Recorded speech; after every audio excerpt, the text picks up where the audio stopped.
Chapter 5, Section 2, Part 3. When we ended last time, we were talking about the 5 good emperors: Nerva, Trajan, Hadrian, Antonius Pius, and Marcus Aurelius. And those 5 good emperors were part of the Pax Romana. The Pax Romana means literally in Latin Roman peace, and it was approximately 200 years where Rome was maybe acquiring new lands but didn't have to defend themselves.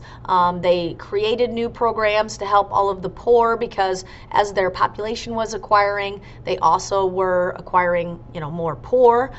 They started building projects like aqueducts, bridges, and roads connecting the entire empire together.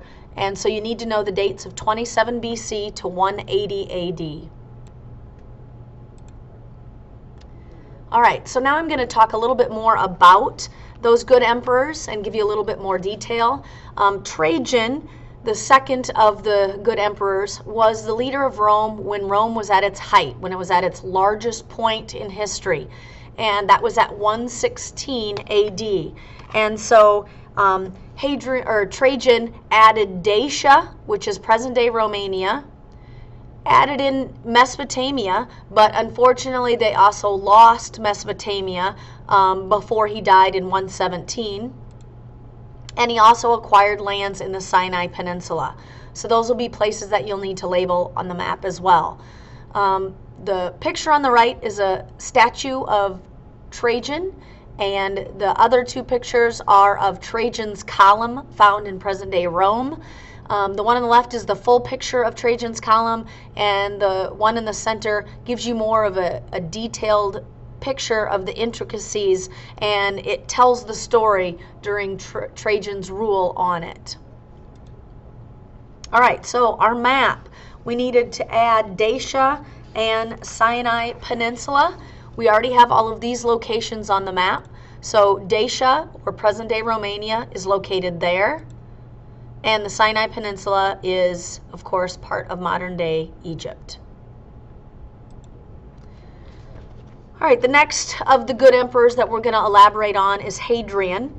And Hadrian, his claim to fame is that he knew we didn't need to add any more land, but we needed to protect what we already had for the Roman Empire. And so he made sure that he strengthened the borders connecting the Rhine and the Danube rivers in continental Europe, but then he also built a defensive wall in Britain.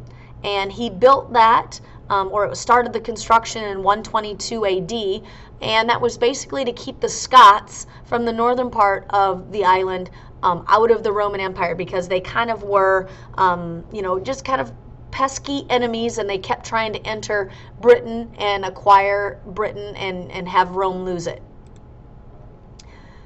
So during the height of the Roman Empire, the land encompassed 3 different continents. It covered 3.5 million square miles, and they had a population of over 50 million people.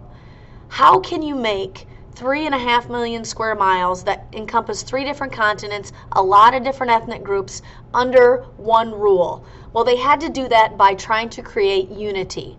And so they did that by allowing local groups to maintain their own customs, religions, even allow them to govern themselves. There was also a lot of citizenship that was granted. And in 212 AD, the Emperor Caracalla gave citizenship to every free person in the Roman Empire. Of course, that did not mean slaves, it did not mean women, but anybody that was a free man in Rome was granted citizenship. They also used universal languages, and in the western part of the empire they used Latin as their universal language, and in the east they used Greek. Because of this, they combined the Greek and the Roman cultures, especially when it came to architecture, styles of military, those sorts of things. That is called Greco-Roman, because it's a blend of Greek and Roman culture and ideas.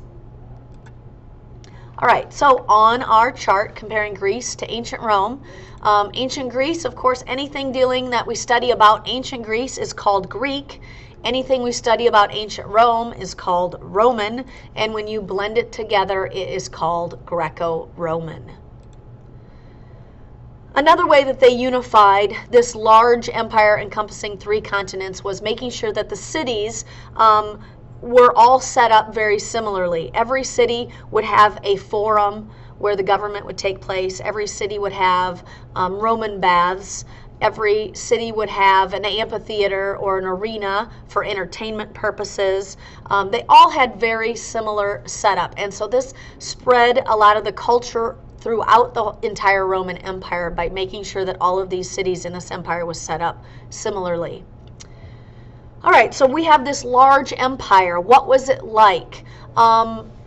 During the Pax Romana, things were very peaceful and Rome prospered greatly. And so trading increased because you weren't worried about trading. During war times, they just didn't trade very much because, of course, it was dangerous.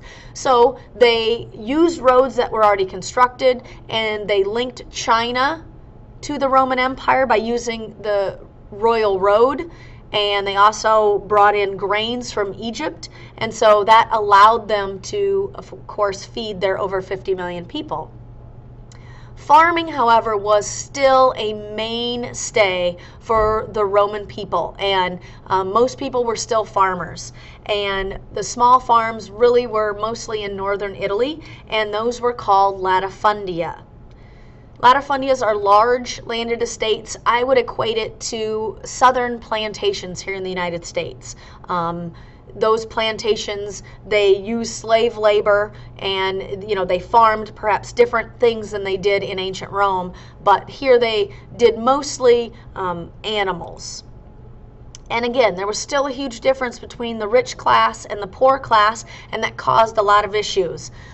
Lots and lots of unemployment, mostly because of the large number of slaves, because remember, slaves were about 1/4 of the Roman population. So when 25% of your population are slaves that will work for free, you really don't have a lot of openings for jobs. So unemployment was very high, especially in the city of Rome, and many people in the city of Rome relied on the free grain that they got from the emperors. All right, so finishing up section 2, let's go ahead and review some main ideas.